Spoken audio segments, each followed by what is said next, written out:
नमस्कार दोस्तों, फिर हाजिर है एक नई वीडियो के साथ में। आज हम पढ़ेंगे फायर टेंडर्स के बारे में, फायर ट्रक के बारे में, कितने प्रकार के होते हैं और कहां कहां पे यूज किया जाता है और किसका क्या यूज होता है। ठीक है, तो मैंने यहाँ पे टाइप्स लिख दिए हैं। टोटल 8 टाइप्स के होते हैं। ठीक है, अब किसका क्या काम है और कैसे सीरियल वाइज रखा गया है उसके बारे में जान लेते हैं। तो सबसे पहले आता है वाटर टेंडर। वाटर टेंडर बोले तो जिसमें पानी स्टोर किया जाता है। अब सोचने की बात यह है, क्या उसमें खाली पानी ही होता है? सभी के बारे में ही जो कॉमन चीजें वो एक बार मैं रिपीट कर देता हूं। जितने भी ये टेंडर्स हैं सभी के अंदर जो कॉमन चीजें होती हैं वो क्या रहती हैं? एक्सटिंग्विशर और फायर होज और पंप, ये 3 चीजें कॉमन होती हैं ताकि उसके अंदर के जो मटेरियल्स है, जो केमिकल्स है, उसको आउटपुट दिया जा सके। एक्सटिंग्विशर इसलिए रखते हैं कि छोटी आग है, पहले जब बंदा पहुंचता है तो छोटी आग पे एक्सटिंग्विशर चला करके बुझा दे। अब जब एक्सटिंग्विशर काम नहीं करेगा तो वहां पे पंप चला करके आग को बुझाया जाएगा। अगर वाटर टेंडर है तो पंप यूज करके पानी चलाएंगे, फोम टेंडर है तो पंप यूज करके पानी चलाएंगे, फोम चलाएंगे। अब पानी चलाने के लिए पंप से फायर पॉइंट तक ले जाने के लिए होज तो चाहिए होते हैं, इसीलिए वो कॉमन है, उसमें वो चीजें रखना ही पड़ेगा। को जैसे फायरमैन एक्स हो गया, फायर सूट हो गया, वो एक पीपीज के तौर पे, जो फायर फाइटर की जो पीपीज होती हैं वो सभी टेंडर में होते हैं। जैसे helmet, face mask, breathing apparatus, fire suit, fireman axe, ये कॉमन चीजें हर टेंडर के अंदर रखी होती है। ठीक है, अब ये सभी के लिए ये चीजें कॉमन थी। अब हम आगे पढ़ लेते हैं। सबसे पहला होता है वाटर टेंडर या फायर ट्रक बोल देते हैं। ये टेंडर से मतलब ट्रक ही है, कंफ्यूज नहीं होना इसमें। ठीक है, तो इसमें जानेंगे वाटर कैपेसिटी कितनी होती है। इसकी 4000 लीटर से 12000 लीटर तक होती है। अब उसके अंदर का जो टैंक है वो अपने हिसाब से मॉडिफाई कंपनियां करवाती हैं, लेकिन जो स्टैंडर्ड साइज है वो मिनिमम 4000 होता है और मैक्सिमम 12000 तक। जहां पे पानी की मात्रा ज्यादा यूज होती है वहां पे टैंक का साइज बढ़वा लिया जाता है, बॉडी को शिफ्ट करवा के। ठीक है, उसके बाद आता है पीसी। पीसी बोले तो पंप कैपेसिटी। अब पंप, इसके अंदर जो पानी है उसको फेंकने के लिए भी पंप तो चाहिएगा ही। तो उसका जो पंप होता है उसमें 900 लीटर से लेकर के 1000 लीटर पर मिनट, मैं यहां पे लिख देता हूं लीटर पर मिनट, लीटर पर मिनट फेंकने की क्षमता होती है, कैपेसिटी होती है। ये जो है वो पंपों का सबका लीटर पर मिनट में ही आएगा। आगे भी हम बात करते हैं। ठीक है, तो नेक्स्ट है हमारा फोम टेंडर या फोम ट्रक बोल सकते हैं। इसमें फोम टेंडर बोले तो फोम टेंडर वहां पे यूज किया जाता है जहां पे ऑयल और केमिकल्स की मात्रा कंपनी में ज्यादा होती है, या ऑयल या केमिकल से रिलेटेड फायर के चांसेस ज्यादा होते हैं, वहां पे फोम टेंडर रखा जाता है। इसको भी 2 पर्पज से यूज किया जाता है कि एक तो होता है, ठीक है, तो फोम टेंडर का जो यूज होता है वो ऑयल एंड केमिकल्स प्लांट्स में होता है, या जहां पे लिक्विड फायर के चांसेस ज्यादा होते हैं। अब इसका यूज 2 तरह से होता है। 2 तरह से बोले तो एक तो होता है कि फोम का ट्रांसपोर्टेशन किया जा रहा है, ओनली ट्रांसपोर्ट करने के लिए, उसके अंदर पूरा का पूरा फोम ही फोम भरा है और उसका यूज किसी दूसरे टेंडर में या किसी ऐसी जगह जहां पे फिक्स फायर इंस्टॉलेशन है वहां पे उसको शिफ्ट कर करके यूज किया जा रहा है। एक तो ये हो गया। दूसरा होता है कि उसके अंदर ही पंप भी लगा होता है और होज का अरेंजमेंट भी होता है। आपने कहीं पे भी जाकर के होज हाइडेंट से कनेक्ट किया, अपने फोम टेंडर से वेंचुरी इफेक्ट बनाया और फोम अप्लाई कर दिया। तो कुछ ऐसी जगह होती है जहां पे डायरेक्टली ऊपर फोम मॉनिटर्स लगा दिए जाते हैं, उससे कनेक्ट किया, होज हाइडेंट से कनेक्ट किया, पानी लिया और जो अपना फोम टैंक है उसके अंदर पिकअप ट्यूब डाल दी जाती है, वो उठाता रहेगा और फोम फेंकता रहेगा। तो कुछ लोग ऐसे होंगे जहां पे यूज कर रहे होंगे, जो वीडियो देख रहे होंगे, हो सकता है वहां पे दोनों में से डिफरेंट चीज भी हो या दोनों में से कोई एक चीज यूज हो रही हो, तो कंफ्यूज नहीं होना है कि ऐसे नहीं ऐसे होता है। तो ये दोनों पर्पज में यूज किया जा सकता है, ठीक है। ये हमने वाटर टेंडर का जो बताया था, ये होता है ऑर्डिनरी फायर के लिए, जहां पे जंगल की फायर होती है या जिस कंपनी के अंदर ज्यादातर सॉलिड फायर होती है, वहां पे इसका प्रयोग किया जाता है, ठीक है। उसके बाद आता है डीसीपी टेंडर या पाउडर टाइप फायर ट्रक बोल सकते हो। इसकी है pump capacity, sorry powder capacity है, ठीक है। इसके अंदर पाउडर होता है जो 500 केजी से 2000 केजी तक रखा होता है किसी टैंक में, और उसको 15 केजी नाइट्रोजन के प्रेशर से फिटेड किया जाता है, इंटीग्रेट किया जाता है। जब पाउडर का आपको यूज करना होगा तो आपको नाइट्रोजन के सिलेंडर या टैंक की वॉल्व ओपन करनी होगी और वो पाउडर से कनेक्ट करके पाउडर को, जैसे एक्सटिंग्विशर में नाइट्रोजन का प्रेशर होता है फिर पाउडर बाहर निकलता है, सेम वैसे काम करेगा। इसका यूज कहां पे किया जाता है? इसका यूज भी ज्यादातर ऐसे स्थानों पे किया जाता है जहां पे गैस प्लांट होते हैं या गैस फायर के ज्यादा चांसेस होते हैं। जैसे अपना एलपीजी कोई कंपनी बना रही है या सीएनजी का या मीथेन का कोई प्लांट है, ऐसे स्थानों पे इसका प्रयोग किया जाता है, ठीक है। उसके बाद आता है ब्रीथिंग एपरेटस, बैट टेंडर भी इसको बोल देते हैं, बोट टेंडर भी बोल देते हैं। ब्रीथिंग एपरेटस से क्या मतलब है? ऐसे स्थानों पे जहां पे टॉक्सिस गैसें, जहरीली गैसें लीकेज होने के चांसेस ज्यादा होते हैं।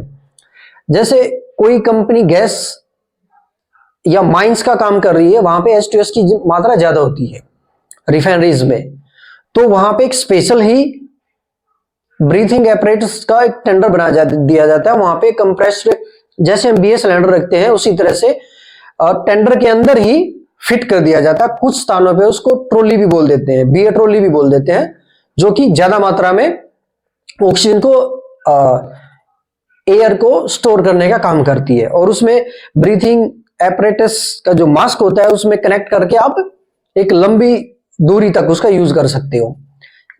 टेंडर बाहर ही खड़ा रहेगा, आप उसको फेस मास्क पहना देंगे और पाइप से कनेक्ट कर देंगे, आपको प्योर एयर देगा। ये मैंने यहां पे लिखा एयर कंप्रेसर्स काबा सिलेंडर्स, ठीक है। अब ये जो एयर कंप्रेसर होता है ये वैसा वाला कंप्रेसर नहीं है जो हम टायरों में हवा भरते हैं वैसा है। ये कंप्रेसर BA सेट भरने के लिए ही डिजाइन होता है, वो स्पेशल वही काम करता है, दूसरा कोई काम नहीं होता। इसमें कितनी मॉइस्चर होनी चाहिए, कितना ये होना चाहिए, इसमें जो फिल्टर्स लगते हैं वो लैब से टेस्ट होकर के आते हैं, तब ये कंप्रेसर यूज में लिया जाता है, ठीक है। तो जैसे ये कंप्रेसर भी आपने क्या कुछ टेंडर्स ऐसे डायरेक्ट उसके अंदर कंप्रेसर ही फिट कर देते हैं, ठीक है, और डायरेक्ट सप्लाई देते हैं। कुछ ऐसे होते हैं कि कंप्रेसर ना दे करके BA सिलेंडर बड़ी मात्रा में उसमें फिक्स कर दिए जाते हैं और यूज किया जाता है। जहां पे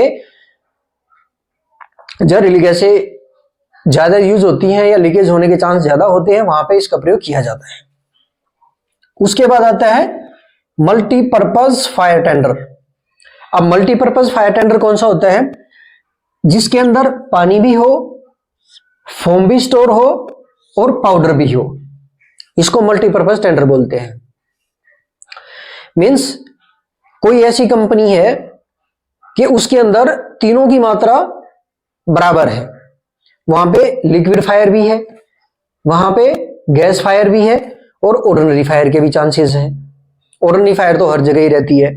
तो ऐसे स्थानों पे मल्टीपर्पज टेंडर यूज किया जाता है। जो ज्यादातर इसको यूज करते हैं वो कॉरपोरेशन में गवर्नमेंट के फायर ब्रिगेड होते हैं, वो यूज करते हैं। कौन से वाले? मल्टीपर्पज और वाटर टेंडर, ये सबसे ज्यादा गवर्नमेंट फायर ब्रिगेड यूज करती है। ठीक है, तो मल्टीपर्पज में भी सेम पंप होता है, उसको आउटपुट देने के लिए इसके ऊपर टेंडर के ऊपर एक फोम मॉनिटर्स लगा होता है। 4 से 6 डिलीवरी होती हैं अलग अलग, और इसके अंदर बाकी सारा सामान फायर फाइटिंग का, रेस्क्यू, होज बैंडेज, कहीं पे होज फट गया तो कैसे सक्शन, कहीं से पानी उठाना है तो सक्शन होज होना चाहिए। तो इस तरह के सात सामान इसके अंदर होते हैं।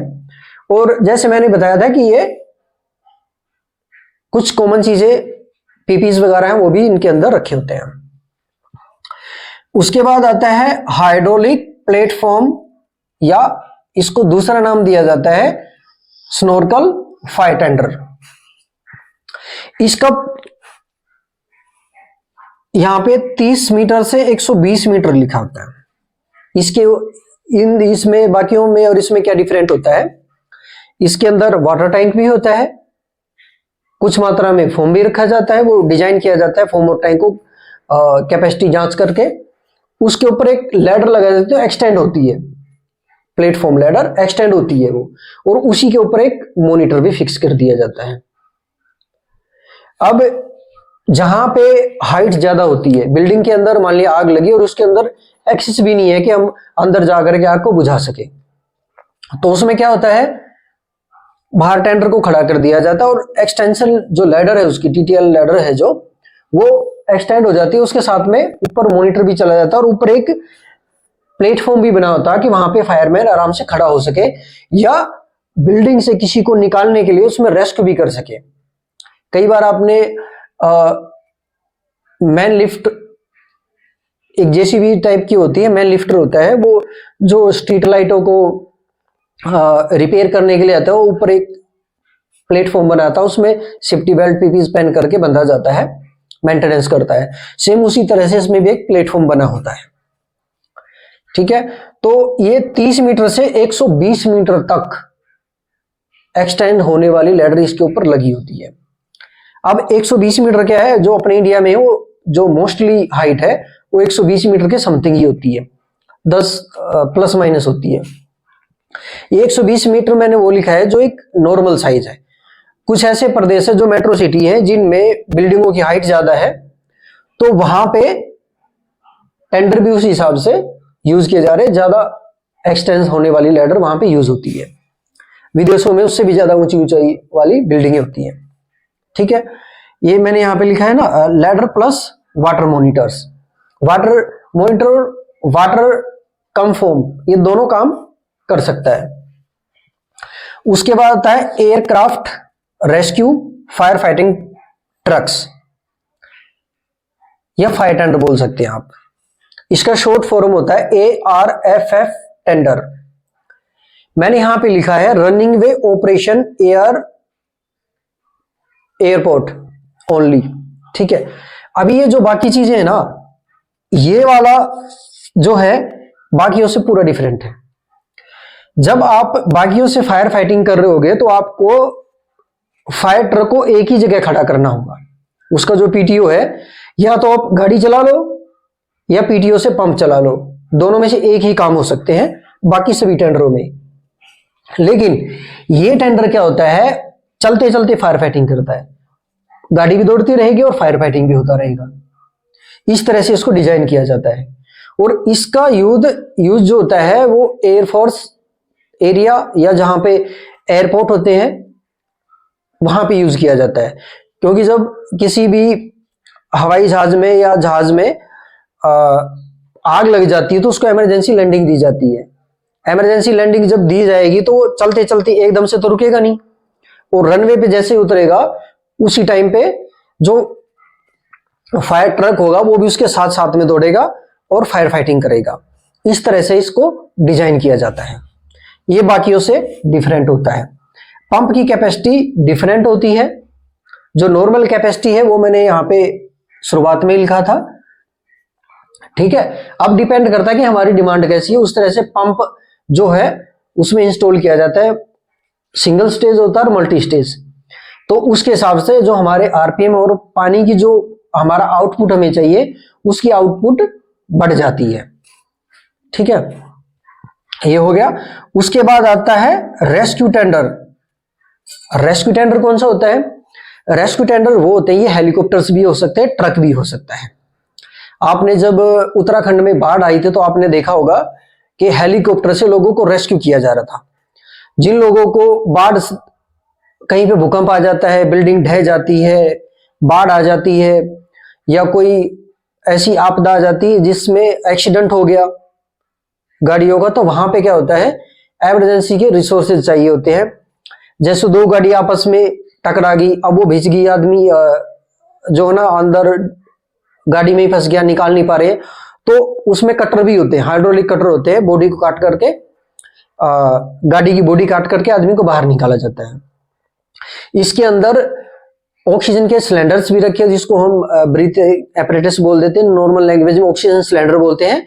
लेकिन बता दूं, फायर में कहीं पे भी प्योर ऑक्सीजन यूज नहीं होती है, वो नॉर्मल एयर ही होती है। हो सकता है किसी को सांस लेने में तकलीफ हो रही है तो वहां पे उसको पहना दिया जाता है। हो सकता है इमरजेंसी, जैसे भूकंप भोपाल गैस त्रासदी हुई थी, वहां पे गैस लीकेज हुई थी, तो वहां पे रेसिपिरेटर की ज्यादा जरूरत हो तो वहां पे इसका यूज किया जाता है। इसमें कुछ सामान खाने पीने के लिए भी रखा जाता है, ताकि कहीं पे कोई इस तरह का बाढ़ग्रस्त एरिया है या उस तरह की स्थिति पैदा होगी तो वहां पे खाने का भी कुछ सामान होता है, फर्स्ट एड की। तो इस तरह की इमरजेंसी में इसका यूज किया जाता है। और इसमें क्या क्या सामान होते हैं मैंने यहाँ पे कुछ लिखा है, और एयर बैग भी होते हैं। जिस तरह से कोई बाढ़ में आदमी बह रहा है तो एयर बैग जो है, लाइफ बॉय जिसको बोल देते हैं, वो उसके अंदर डाल दिया और वो उसको यूज करके किसी किनारे पे जा सकता है। एयर बैग बोले तो किसी भी चीज को लिफ्ट करने के लिए एयर बैग का यूज होता है। और पैड टाइप के भी होते हैं, एयर पैड भी होता है कि जैसे कोई गाड़ी है और उसके नीचे आदमी फंस गया तो एक पैड टाइप के रहती है, उसके अंदर घुसा करके उसमें एयर प्रेशर दिया जाता है, वो उसको लिफ्ट कर देता है। इस तरह के इमरजेंसी किट इसके अंदर होती है। मेडिकल सर्विसेज भी होती हैं। ये मान के चलो कि जो एक आदमी को नॉर्मल चीजें चाहिए होती हैं किसी भी इमरजेंसी को निपटने के लिए, वो सारी चीजें इसमें होती है। आग से बचने के लिए इसमें रिसोर्सेज नहीं होते हैं, ना के बराबर होते हैं। ठीक है, वो अब ये यूज कहां पे किया जाता है? इसका यूज किया जाता है एनडीआरएफ में। एनडीआरएफ क्या होता है? मैंने यहां पे लिखा है NDRF special, NDRF national disaster relief force या रेस्क्यू फोर्स बोल सकते हैं। ये क्या अब नाम से ही समझ गए होंगे, एनडीआरएफ नेशनल डिजास्टर मतलब कोई भी ऐसी आपदा, भूकंप हो, बाढ़ आ जाना, बिल्डिंग ढह जाना, एक्सीडेंट हो जाना, गैस कहीं पे गैस त्रासदी हो जाना। जैसे अभी कुछ दिन पहले जयपुर में 2 टैंकर आपस में गैस के टकरा गए तो बहुत दूर तक आग लग गई थी, तो वहां पे रेस्क्यू, और कोई आदमी जल जाता है तो उसको बचाने के लिए कुछ रिलीफ्स मेडिसिन और ब्लैंकेट्स होती हैं। तो इस तरह की चीजें इसके अंदर रखी होती हैं। अब जितना मैंने बताया है उम्मीद करता हूं आप लोगों को समझ आया होगा। एक चीजें मैं इसको दोबारा रिपीट कर देता हूं, इसमें ज्यादातर पूछा जाता है इंटरव्यूज में भी। सभी टेंडर्स में जब आप उसका पंप फोम यूज कर रहे हैं, वाटर यूज कर रहे हैं, तो वहां पे पीटीओ लगाया जाता है। पीटीओ पावर टेक ऑफ, कुछ लोग पावर ट्रांसमिशन ऑपरेशन भी बोल देते हैं। ठीक है, लेकिन दोनों का एक ही काम है। अब इसका काम क्या होता है, कोई भी हमारी टेंडर कहीं पे जाकर के खड़ी होती है तो जो हमारा इंजन है, इंजन की पावर को पंप में ट्रांसफर कर देता है। जो ट्रांसफर पावर ट्रांसमिशन ऑपरेशन बोला गया है ना, तो ये जो ट्रांसफर है मे भी इसलिए बोला गया हो। ठीक है, तो मैंने जो पढ़ा है वो पीटीओ ही पढ़ा है, पावर टेक ऑफ ही पढ़ा है। ठीक है, अब इसमें क्या होगा, जो आपका इंजन है ना, गाड़ी आगे नहीं दौड़ेगी, इंजन की पावर पीछे ट्रांसफर कर दी गई है पंप की। अब जब यहां पे आप रेस दोगे ना, तो पंप रोटेट करेगा, ना कि आपकी गाड़ी आगे भागेगी। आपकी गाड़ी वहीं खड़ी रहेगी। आपको पानी यूज करना है, फोम यूज करना है, वो इसमें आप यूज करते रहेंगे। ये होता है पीटीओ का। और सभी के सभी टेंडर तभी काम करेंगे जब उसमें पीटीओ लगेगा। अब ये जो एनडीआरएफ है, इसमें भी जो इंजन होता है उसके जो इसके अंदर कंप्रेशर्स होते हैं या जो अदर हाइड्रोलिक्स होते हैं, उसको पावर को ट्रांसफर करके यूज किया जाता है। ठीक है, इसका यूज मैंने किया नहीं है, जिसके बारे में केवल पढ़ा है। बाकी जितने भी टेंडर सारे मेरे यूज किए हुए हैं। बाकी का मैं भी इसमें थोड़ा डिफरेंट हो, आपको अदर रिसोर्स से पढ़ने की जरूरत पड़ सकती है। ठीक है, तो उम्मीद करता हूं ये वीडियो आपको पसंद आई होगी। अगर वीडियो अच्छा लगा तो लाइक शेयर करना, कमेंट करना। जल्द लौटेंगे नेक्स्ट वीडियो के साथ। जय हिंद, जय भारत।